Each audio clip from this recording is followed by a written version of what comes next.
चलिए प्यारे बच्चों, चंद्राकर सर क्लास में आप सबका बहुत बहुत स्वागत है। लीजिए, आज हम लोग असाइनमेंट सेकंड का सॉल्यूशन लेकर इस क्लास में मैं उपस्थित हुआ हूं। आज हम लोग छत्तीसगढ़ माध्यमिक शिक्षा मंडल रायपुर का जो दूसरा असाइनमेंट अभी जारी हुआ है उसके बारे में चर्चा करने हैं। चलिए प्यारे बच्चों, तो सीधे अपन क्वेश्चन की ओर चलिए प्यारे बच्चों, क्वेश्चन फर्स्ट आपके स्क्रीन पर आ गया है। क्वेश्चन है, अपवाह वेग क्या है? इसी को अनुगमन वेग भी बोला जाता है। तो आपको अपवाह वेग क्या है बताना है। साथ ही साथ इसके लिए एक व्यंजक भी आपको प्राप्त करना है जो कि धारा के साथ संबंध बताता हो। प्यारे बच्चों, आप सबको अच्छे से पता है, चालक में मुक्त इलेक्ट्रॉन बहुतायत होते हैं और ये जितने भी मुक्त इलेक्ट्रॉन हैं वो सरफेस पर अनियमित रूप से मोशन करते रहते हैं। ये आपको यहाँ पर चालक दिखाई दे रहा होगा, आपको ये चालक यहाँ पर दिखाई दे रहा होगा, ये चालक यहाँ पर दिखाई दे रहा होगा। एक सवाई एक चालक है, इस पर मुक्त इलेक्ट्रॉनों की संख्या बहुत अधिक होती है जो ताप से ऊर्जा प्राप्त करके अनियमित रूप से मोशन करते रहता है। किसी भी नेट दिशा में इसकी जो गति होती है वो ज़ीरो होता है। किसी भी नेट दिशा में उसकी गति ज़ीरो होता है। आपको चालक दिखाई दे रहा हुआ है। जब इसके ऊपर विभवांतर लगाते हैं तो चालक में इलेक्ट्रिक फील्ड कंडक्ट हो जाता है जिसकी दिशा क्षेत्र के विपरीत होती है और वो जो मुक्त इलेक्ट्रॉन है उस पर एक फोर्स एक्टिव हो जाता है ई। इस फोर्स के प्रभाव में जो मुक्त इलेक्ट्रॉन है वो त्वरित हो जाता है, लेकिन वो धन आयनों से टकराता है और सेल या बैटरी के द्वारा प्राप्त ऊर्जा को खोता है और अंत में नियत औसत वेग से वो क्षेत्र के विपरीत दिशा में गति करता है। इसी नियत औसत वेग को ही अनुगमन वेग या अपवाह वेग कहा जाता है। तो ये अपवाह वेग का नोट्स बना हुआ है, आप लोग स्क्रीनशॉट लेकर के इसका नोट्स बना सकते हैं। लीजिएगा, ये नोट्स आपके स्क्रीन पर लगा हुआ है, क्वेश्चन सहित आप इसका अवलोकन कर सकते हैं। देखिएगा, ये आगे बढ़ते हैं। अब हम लोग अपवाह वेग या अनुगमन वेग का धारा के साथ संबंध देखने वाले हैं। तो ये चित्र आप लोग बनाइएगा जिसमें एक सवाई एक चालक है जिसकी लंबाई एल है। इस पर हमने वी वोल्ट का विभवांतर लगाया है जिससे यहाँ पर ई इलेक्ट्रिक फील्ड कंडक्ट हो गया है, जिससे वो जो मुक्त इलेक्ट्रॉन है उस पर एक बल एक्टिव हो जाता है और वो क्षेत्र के विपरीत दिशा में त्वरित हो जाता है। लेकिन धन आयनों से जब टकराता है तो उसका जो वेग है वो कम हो जाता है और वो नियत औसत वेग से बढ़ता है। इसके लिए व्यंजक प्राप्त करने के लिए हमें I = Q/2 सूत्र का मदद लेना होगा। उस सूत्र में Q और T का मान चाहिए। Q होता है इस चालक में उपस्थित आवेश। ये जो आपको बेलनाकार चालक दिखाई दे रहा है, एक चालक छड़ है, वहाँ पर उपस्थित आवेश Q है, उसी का मान निकालना है। और T होता है उस आवेश को एक सिरे से दूसरे सिरे तक, मतलब L दूरी तक चलने में कितना समय लगता है, इसकी गणना आपको करनी है। तो दोनों की गणना आप लोग करिएगा। ये देख पा रहे हैं आप लोग, यहाँ पर चालक में जो कुल आवेश है वो समीकरण 1 के रूप में आपको दिखाई दे रहा होगा, Q = NeAl। और ये जो आवेश है उसको चालक को पार करने में समय भी आपको दिखाई दे रहा होगा, समीकरण 2 करके। फिर इन दोनों के मान को हम लोग I = Q/T में रखेंगे, Q का मान रख देंगे, T का मान रख देंगे, तो हमारे पास ये संबंध आ जाएगा I = NeAVD।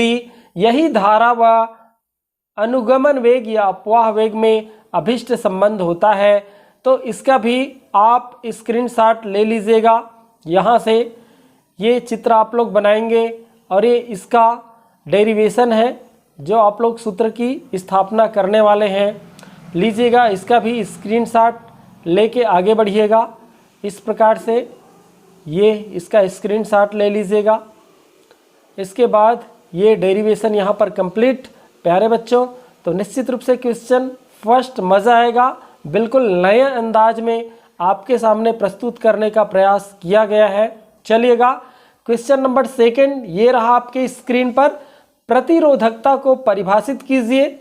उसके बाद इसी में सेकंड है, चित्र में एक ही धातु के दो चालकों की प्रतिरोधकता आपको ρ1 व ρ2 दिया गया है। इसके लिए दो चीज़ आपको बताना है। सबसे पहले आप लोगों को बताना है ρ1 व ρ2 का रेशियो क्या होगा, और आपको बताना है R1 व R2 का रेशियो क्या होगा। चलिए सबसे पहले प्रतिरोधकता को परिभाषित करते हैं। प्रतिरोधकता को परिभाषित आपकी स्क्रीन पर हुआ है, देख लीजिएगा। चालक का जो प्रतिरोध है वो लंबाई के अनुक्रमानुपाती होता है और प्रतिरोध के व्युत्क्रमानुपाती होता है। आप लोग देख पा रहे होंगे यहाँ पर प्रतिरोध छप गया है, वो हकीकत में अनुप्रस्थ काट है। तो यहाँ पर यदि किसी चालक की लंबाई L, अनुप्रस्थ काट का क्षेत्रफल A और प्रतिरोध R है, तो दो बातें होती है। पहला, प्रतिरोध जो है वो लंबाई के अनुक्रमानुपाती होता है और प्रतिरोध जो है अनुप्रस्थ काट के क्षेत्रफल के व्युत्क्रमानुपाती होता है। प्यारे बच्चों, यहाँ से हम लोग प्रतिरोधकता को परिभाषित करेंगे। देख पा रहे हैं आप लोग, ये रो इक्वल टू RA/L आया हुआ है। वहाँ से रो को यदि हमें डिफाइन करना है तो L को 1 ले लीजिएगा, A को भी 1 ले लीजिएगा।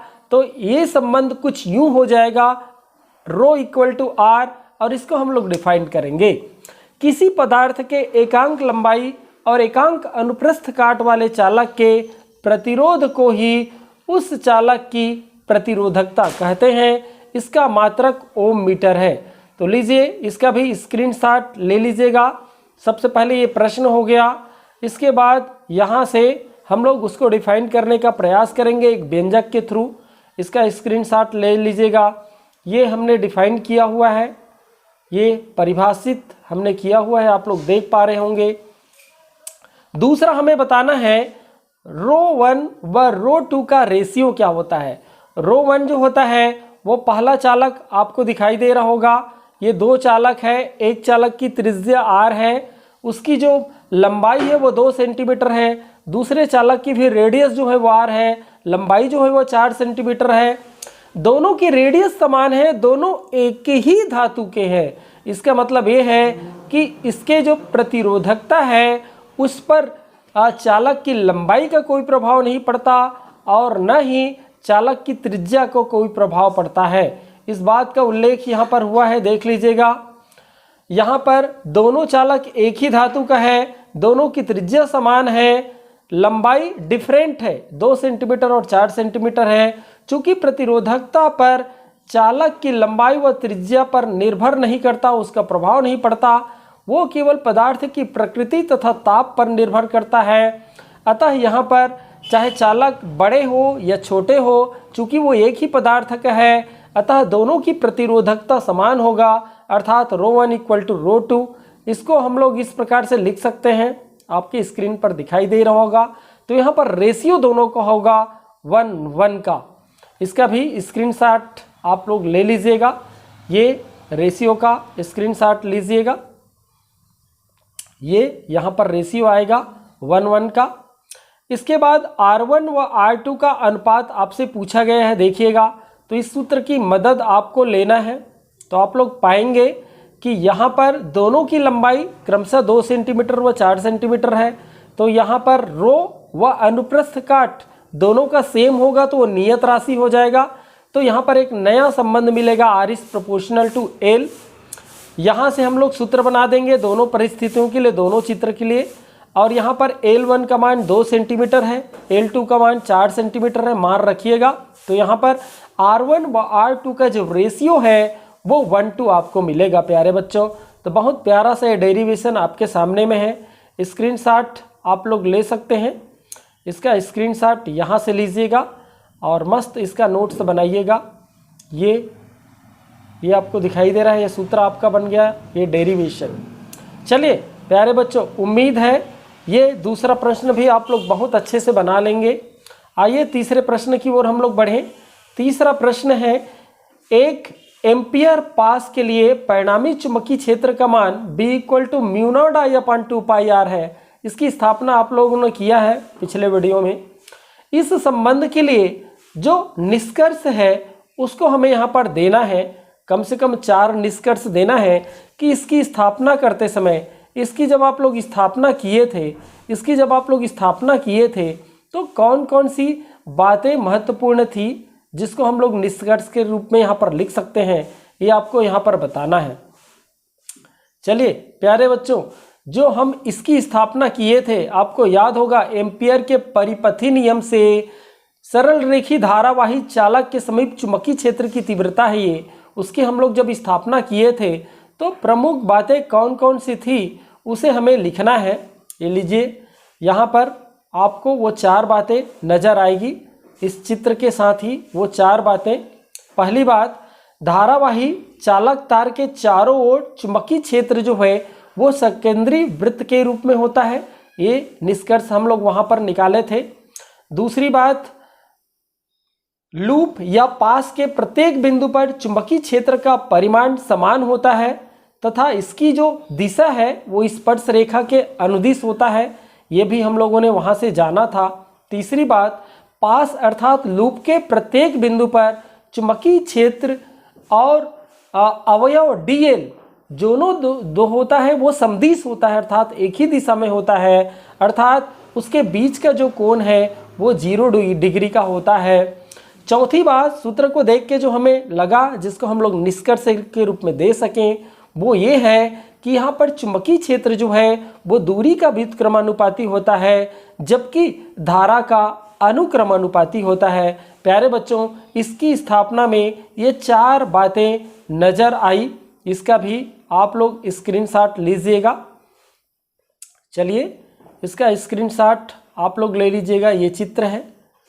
चित्र के बाद इसको जब हम लोग प्राप्त किए तो ये 4 बातें नज़र आई। देखिए, निष्कर्ष फर्स्ट, निष्कर्ष सेकंड, निष्कर्ष थर्ड और ये निष्कर्ष 4, ये आपकी स्क्रीन पर आपको नज़र आया होगा। आप ज़रूर रिप्लाई करिएगा ये एनालिसिस आपको कैसे लग रहा है, न केवल नोट्स बल्कि इसका विश्लेषण करके भी आपके सामने बताया जा रहा है। प्यारे बच्चों, चलिएगा, आप यदि नए हो तो इस चैनल को ज़रूर सब्सक्राइब करिएगा, सब्सक्राइब ज़रूर करिएगा ताकि अगला जो वीडियो है आप तक पहुंच पाए। लीजिएगा, क्वेश्चन नंबर 4 की ओर हम लोग चले। यहाँ पर 3 नियतांक है प्यारे बच्चों। पहला नियतांक 11वीं में आप लोगों ने पढ़ा है, सार्वत्रिक नियतांक जिसको G कैपिटल G से दर्शाते हैं। दूसरा पराविद्युतांक है जिसको हम विद्युतशीलता के नाम से भी जानते हैं। तीसरा नियतांक है पारगम्यता जिसको हम लोग चुंबकशीलता के भी नाम से जानते हैं। इन चारों में तुलना हमें करना है, 4 बिंदुओं पर हमें तुलना करना है। तो तुलना आपके स्क्रीन पर आपको दिखाई दे रहा होगा। सार्वत्रिक गुरुत्वीय नियतांक जिसको G से दर्शाते हैं, इसका मान किसी भी माध्यम के ऊपर डिपेंड नहीं करता। यह एक सार्वत्रिक नियतांक है, सबके लिए एक ही होता है। लेकिन प्यारे बच्चों, विद्युतशीलता जो है इसका मान माध्यम के ऊपर डिपेंड करता है, अलग अलग माध्यम के लिए इसका मान अलग अलग होता है। जबकि चुंबकशीलता या पारगम्यता इसका भी मान माध्यम के ऊपर डिपेंड करता है, अलग अलग माध्यम में इसका जो मान है वो अलग अलग होता है। दूसरा जो नज़र आया हमें अंतर के रूप में वो ये है, इसका संबंध जो है गुरुत्वीय स्थितिज ऊर्जा, गुरुत्वीय नियतांक का जो संबंध है वो गुरुत्वीय क्षेत्र से है, जबकि विद्युतशीलता का जो संबंध है वो विद्युत क्षेत्र से है। जबकि पारगम्यता अर्थात चुंबकशीलता का जो संबंध है वो चुंबकीय क्षेत्र से है। तो अलग अलग क्षेत्र से ये रिलेटेड है, इसको भी आप लोग अंतर के रूप में हाईलाइट कर सकते हैं। तीसरा जो यहाँ पर हमें तीनों में अंतर नज़र आया वो ये है कि कैपिटल G अर्थात गुरुत्वीय स्थिरांक का जो मान है वो आपकी स्क्रीन पर दिखाई दे रहा होगा, 6 × 6 7 × 10⁻11 न्यूटन मीटर स्क्वायर प्रति कूलम स्क्वायर।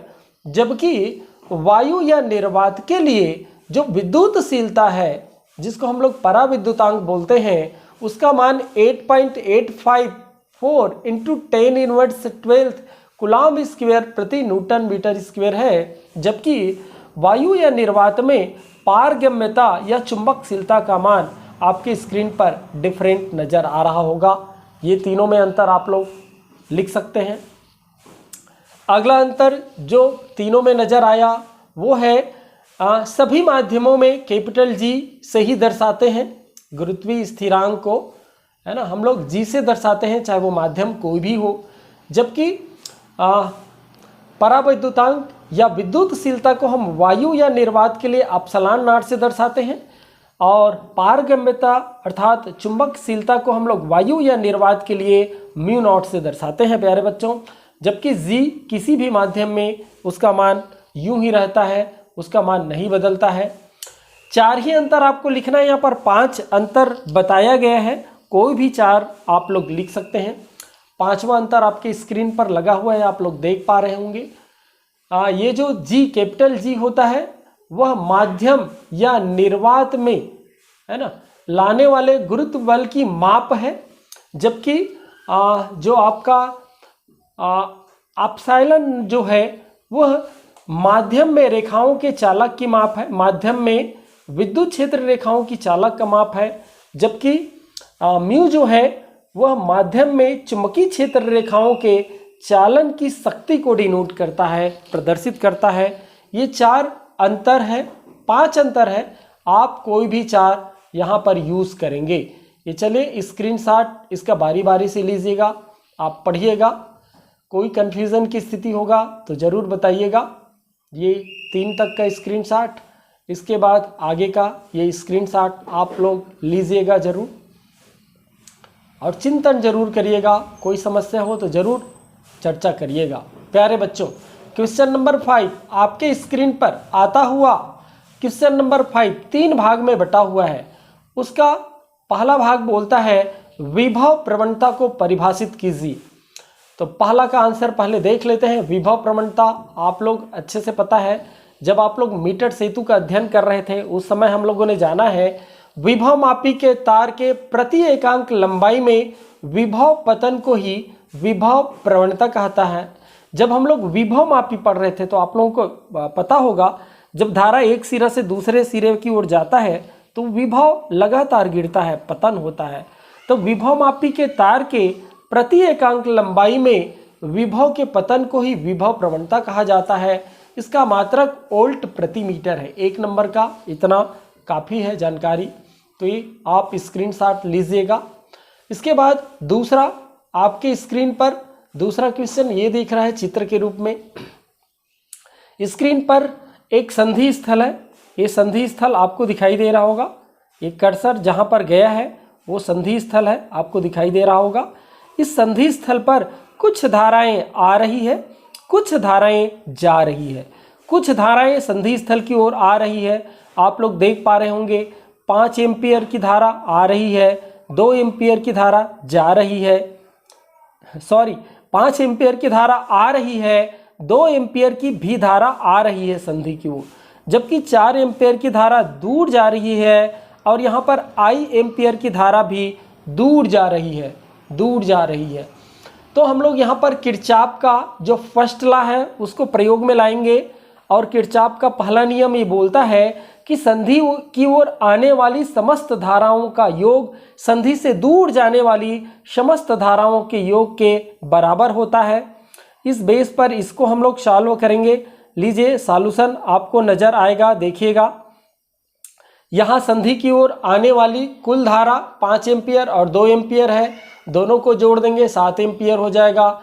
जबकि संधि से दूर जाने वाली धारा 4 एम्पियर व आई एम्पियर है, इसको भी जोड़िएगा और जोड़ करके संधि की ओर आने वाली कुल धारा बराबर संधि से दूर जाने वाली कुल धारा करिएगा। इसको हल करिएगा तो पक्का यहाँ पर 3 एम्पियर आपको मिलेगा। प्यारे बच्चों, ये मज़ेदार एप्लीकेशन टाइप का क्वेश्चन है, आपको ज़रूर मज़ा आएगा, उम्मीद है। ये आपका क्वेश्चन आपको स्क्रीन पर नज़र आ रहा है, ये उसका सॉल्यूशन, आप इसका स्क्रीनशॉट ले सकते हैं और बहुत मज़ेदार आप लोग इसको बना सकते हैं। लीजिएगा, ये स्क्रीनशॉट लीजिएगा, ये सॉल्यूशन आपका नज़र आ रहा होगा।